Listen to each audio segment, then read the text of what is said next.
الحمد لله رب العالمين حمد الشاكرين، والصلاة على خير البرية محمد وآله الطيبين الطاهرين. قال رسول الله صلى الله عليه وآله وسلم: تعلموا الفرائض وعلموها الناس فإنها نصف العلم. قال علماؤنا رحمه الله تعالى: تتعلق بتركة الميت ركن 4 مرتبة: الأول يبدأ بتكفينه وتجهيزه من غير تبذير ولا تقدير، ثم تقضى ديونه من جميع ما بقي من ماله، ثم تنفذ وصاياه من ثلث ما بقي بعد الدين، ثم يقسم الباقي بين ورثته بالكتاب والسنة وإجماع الأمة. فيبدأ بأصحاب الفرائض وهم الذين لهم سهام مقدرة في كتاب الله تعالى، ثم بالعصبات من جهة النسب، والعصبة كل من يأخذ ما أصاب الفرائض بين الانفراد يخرج جميع المال، ثم بالعصبة من جهة السقف وهو مولى العتاقة، ثم عصبتها على الترتيب، ثم الرد على ذوي الفروض النسبية بقدر حقوقهم، ثم ذوي الأرحام، ثم مولى الموالاة، ثم المقر له بالنسب على الغير بحيث لم يسبق نسبه بقراره من ذلك الغير إذا مات المقر ولا إقراره، ثم الموصى له بجميع المال، ثم بيت المال.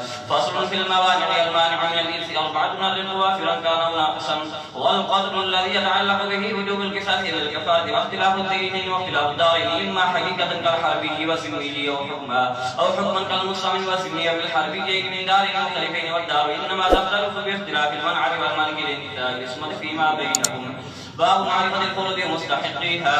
الفروض المقدرة في كتاب الله تعالى 6: النصف والربع والثمن والثلثان والسدس والتضعيف والتنصيف. وأصحاب هذه صيام 12 نفرا: 4 من الرجال وهم الأب والجد الصحيح وهو أبو الأب على والأخ الابن والزوج، و8 من النساء وهن الزوجة والبنت وبنت الابن من سبرة، والأخت لأب وأم والأخت لأب والأخت لأم، والأم والجدة الصحيحة وهي التي لا تدخل في نسبتها إلى الميت جد فاسد. أما الأب فله أحوال 3: الفرد المدرك وهو السدس، وذلك مع الابن وابن الابن من سبرة، والفرد والتعصيب عنه، وذلك مع الابنة وابنة الابن من سبرة، والتعصيب المحض، وذلك عند عدم الولد وولد الابن من سفلة. والجد الصحيح كالذي إلا في 4 مسائل وتنذكرها في مواضعها إن شاء الله تعالى. ويسقط الجد بالأب لأن الأب أصل في قرابة الجد إلى الميت، والجد الصحيح هو الذي لا تدخل في نسبته إلى الميت.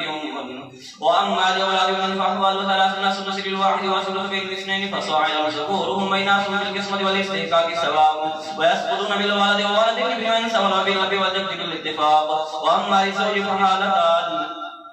النصف عند عدم الولد وولد الابن من سفل، والربع مع الولد وولد الابن من سفل. فصل في النساء: إما للزوجة فحالتان: الربع للواحدة وصاعدة عند عدم الولد وولد الابن من سفل، والثمن مع الولد وولد الابن من سفل. وأما لبنات الصلب فأحوال 3: النصف للواحدة والثلثان للاثنتين فصاعدة، ومع الابن للذكر مثل حظ الأنثيين وهو يعصبهن. وبنات الابن كبنات الصلب ولهن أحوال 6: النصف للواحدة والثلثان للاثنتين فصاعدة عند عدم بنات الصلب، ولهن سدس مع الواحدة بالصلب التكنة من ثلثين، ولا يجزم مع صلبتين إلا يكون بحزائهن وصلهن أولاد فيعصبهن، الباقي بينهم للذكر مثل حظ الأنثيين ويسقطن بالابن.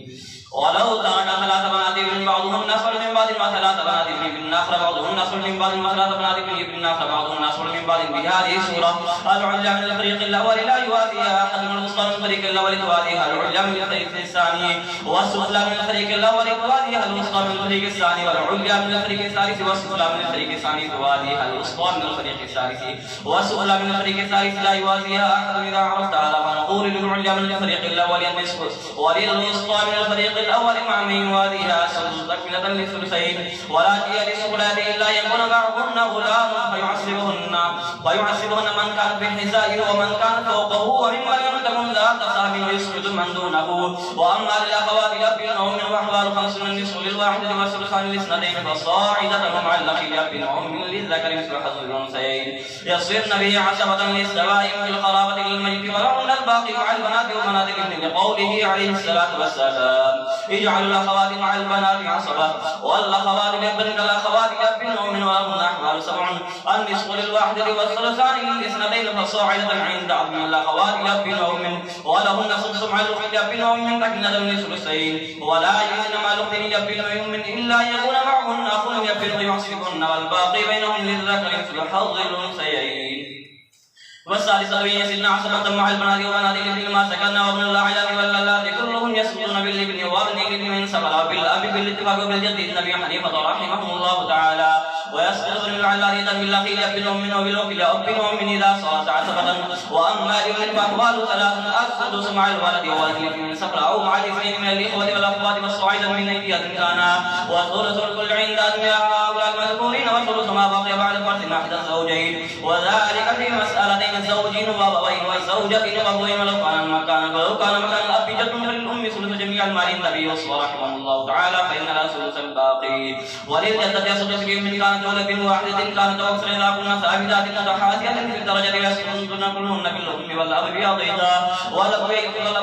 بالأب، وكذلك بالجد إلا أم الأب من عدل فإنها ترث مع الجد لأنها ليست من قبله. والقربى من أيدية كانت تحجب المعدى من أيدية كانت وارثة كانت القربى محجوبة. وإذا كانت الجدة ذات قرابة واحدة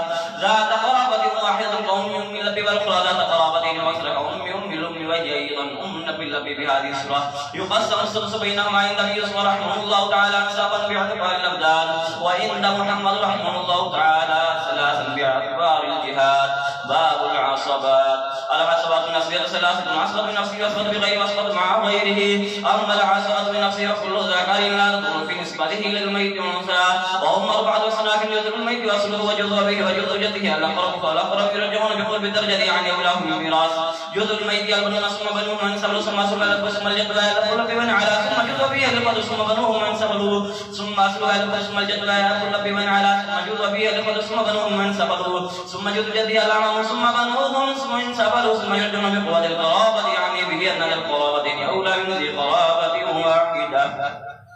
أن ذي القرابة أولى من ذي قرابة واحدة لقوله عليه الصلاة والسلام: إن أعيان من الأم يتوارثون من دون العلاق كالأخيل يبن أم والأخت يبن أم إذا صارت عصبة مع البنت أولى من الأخيل يبن والأخت يبن، وابن الأخيل يبن أم أولى من ابن الأخيل يبن، وكذلك الحكم في أعمام الميت ثم في أعمام أبيه ثم في أعمام جده. وأما الأسباب مع غيره وأما الأسباب بغيره فأربع من النسوة وهن اللاتي فرضهن النصف والثلثان يصيرن عصبة بإخوتهن كما ذكرنا في حالاتهن. ومن لا فرض لها من الناس وأخوها عصبة لا تصير عصبة بأخيها كالعم والعمة المال كله للعم دون العمة. وأما العصبة مع غيره فكل أنثى تصير عصبة مع أنثى أخرى كالأخت مع البنت لما ذكرنا. وأخذ العصبة مهنة تخلص مع عصبتها للترتيب الذي ذكرنا لقوله عليه الصلاة والسلام: الولاء لحمة كلحمة النسب ولا شيء للإناث من ورث العتق لقوله عليه الصلاة والسلام: ليس للنساء من الولاء إلا ما أعتقنا وأعتقنا أعتقنا وكاتبنا وكاتبنا وكاتبنا أو دبرنا ودبرنا ودبرنا وجر ولا معتقنا ولو ترك ابن ابنه النبي صلى الله رحمه الله تعالى سدس الولاء للأب والباقي لابنه. وعند محمد وعند أبي حنيفة محمد رحمه الله تعالى الولاء كله للابن ولا شيء للأب. ولو ترك ابن ابنه وجده فالولاء كله للابن بالاتفاق. ومن ملك ذا رحم محرم منه عتق عليه يكون ولاؤه له بقدر ملك ثلاث بنات للقرى 30 دينارا وللصغرى 20 دينارا، فاشترط أباهما ب50 ثم مات له وتركشيا فالثلثان بينهن ثلاثة للفرد والباقي بينهم التراتي الأب يخمس من الولاية 3 وخماس للكبرى وخمساه للصغرى وتشريح من 45. باب الحج. والحج على نوعين: حج حصان وحج انسام الى سام، وذلك ل5 ابناء الزوجين والام بنت الابن والاخت، وقد مر بيانه. وحج حرمان المال والورثه به فريق لا يحجبون بحال البتة وهم 6: الابن والاب والزوج والبنت والام والزوجة، وفريق يحجبون بحال ويحجبون بحال. وهذا مبني على اصلين: احدهما ان كل من يدري الميت بشخص لا يسمع وجود ذلك الشخص سوى اولاد الام فانهم يحصلون مع حال ذا باستحقاقها جميع التركة، والثاني الاقرب فالاقرب مع ذكرنا في العصبات. والمحروم لا يحلف عندنا وعند ابن مسعود رضي الله عنه يحلف حجب النقصان كالكافر والقاتل والرقيق. والمحجوب يحلف بالاتفاق كالاثنين من الاخوه والاخوات والصاعدان من ايجاد كان فانهما لا ينصرف على الاب ولكن يحجبان الامه من الثلث الى الثلث.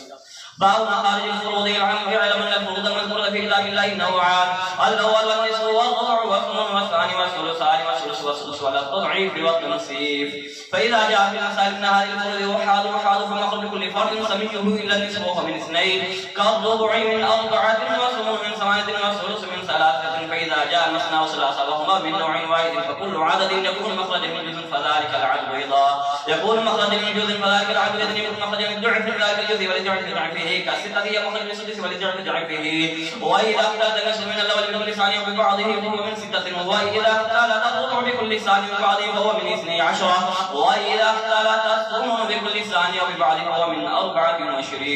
باب العول أن يزاد للنقل شيء من أجزاء إذا ضاق عن فرد يعلم أن مجموع المخارج 7 منها لا تعول وهي الإسناد والثلاث والأربعة والسبعة والثلاثة منها قد تعول أما الستة فإنها تعول إلى 10 بطرا لا شفعا وأما 12 فهي تعول إلى 17 بطرا لا شفعا وأما 12 فهي تعود إلى 17 بطرا لا شفعا وأما 24 فإنها تعود إلى 27 عولا واحدا كما في المسألة المدرية وهي تكون بالنار والضوان ولا يسأل على هذا إلا إن ابن مسعود رضي الله عنه فإن عنده تعود إلى 31. فصل في معرفة التماثل والتداخل والتوافق والتباين بين العددين. تماثل العددين كون أحدهما مساويا للآخر وتداخل العددين مختلفين أن يعد أقلهما الأكثر يفنيه ونقول أن يكون أكثر العدد منقسما الأقل قسمة صحية أو نقول أن يزيد على الأقل مثله ومثاله فيساوي الأكثر أو نقول أن يكون الأقل جزءا من الأكثر مثل 3 و9 وتوافق العددين أن لا يعد أقلهما الأكثر ولكن يعدهما عدد كثمان مع 20 تعدهما 4 فهما متوافقان بالربع لأن العدد العادل ما فقد الجزء بفضل وتباين العددين أن لا يعد المتباين العددين أن لا يعد عددهما وتباين عددين ألا يعد العددين معا عدد كالتسعة مع العشرة وطريق معرفة الموافقة والمباينة بين العددين بين العددين المختلفين أن ينقص من الأكثر بمقدار الأقل من الجانبين مرة ومرة حتى اتفقا في درجة واحدة فإن اتفقا في واحد فلا فرق بينهما وإن اتفقا في عدد فهما متوافقان بذلك العدد في الاثنين بالنسبة في الثلاثة بالثلث وفي الأربعة بربع هكذا إلى 10 وفيما وراء العشرة يتوافقان بجزء منه وأعني في 11 بجزء من 15 فاحد من هذا. باب التصحيح يحتاج في تصحيح المسائل إلى 7 3 بين سهام والرؤوس و4 بين الرؤوس والرؤوس والمسألة وبعضها لكان سهام كل فريق منقسمة عليهم بلا كسر فلا حاجة إلى الضرب كأبوين وبنتين وثاني انكسر على طائفة واحدة ولكن بين سهام والرؤوس موافقات فيضرب وفق على الرؤوس من انكسرت عليهم السهام في يسر المسألة وعولها إن كانت عائلة كأبوين وعشرة أو زوج و5 أخوات أو زوج وبين 6 بنات والثالث ولا تكون بين سهامهم ورؤوسهم موافقة فيضرب العدل مسلما كسد عليهم السهام في يسر المسألة وعليها إن كانت عائلة كأب و5 بنات أو زوج و5 أخوات كأب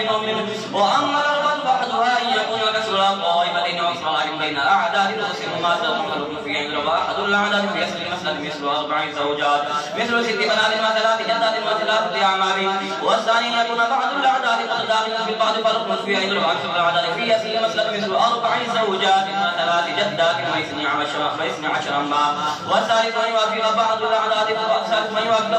بعض الأعداد بعض فالحكم ويضرب واحد الأعداد في جميع ثاني ثم ما بلغ في وفق ثالث وافق المبلغ الثالث وإلا فالمبلغ في جميع ثالث ثم المبلغ في الرابع كذلك ثم اجتمع في أصل المسألة كأربع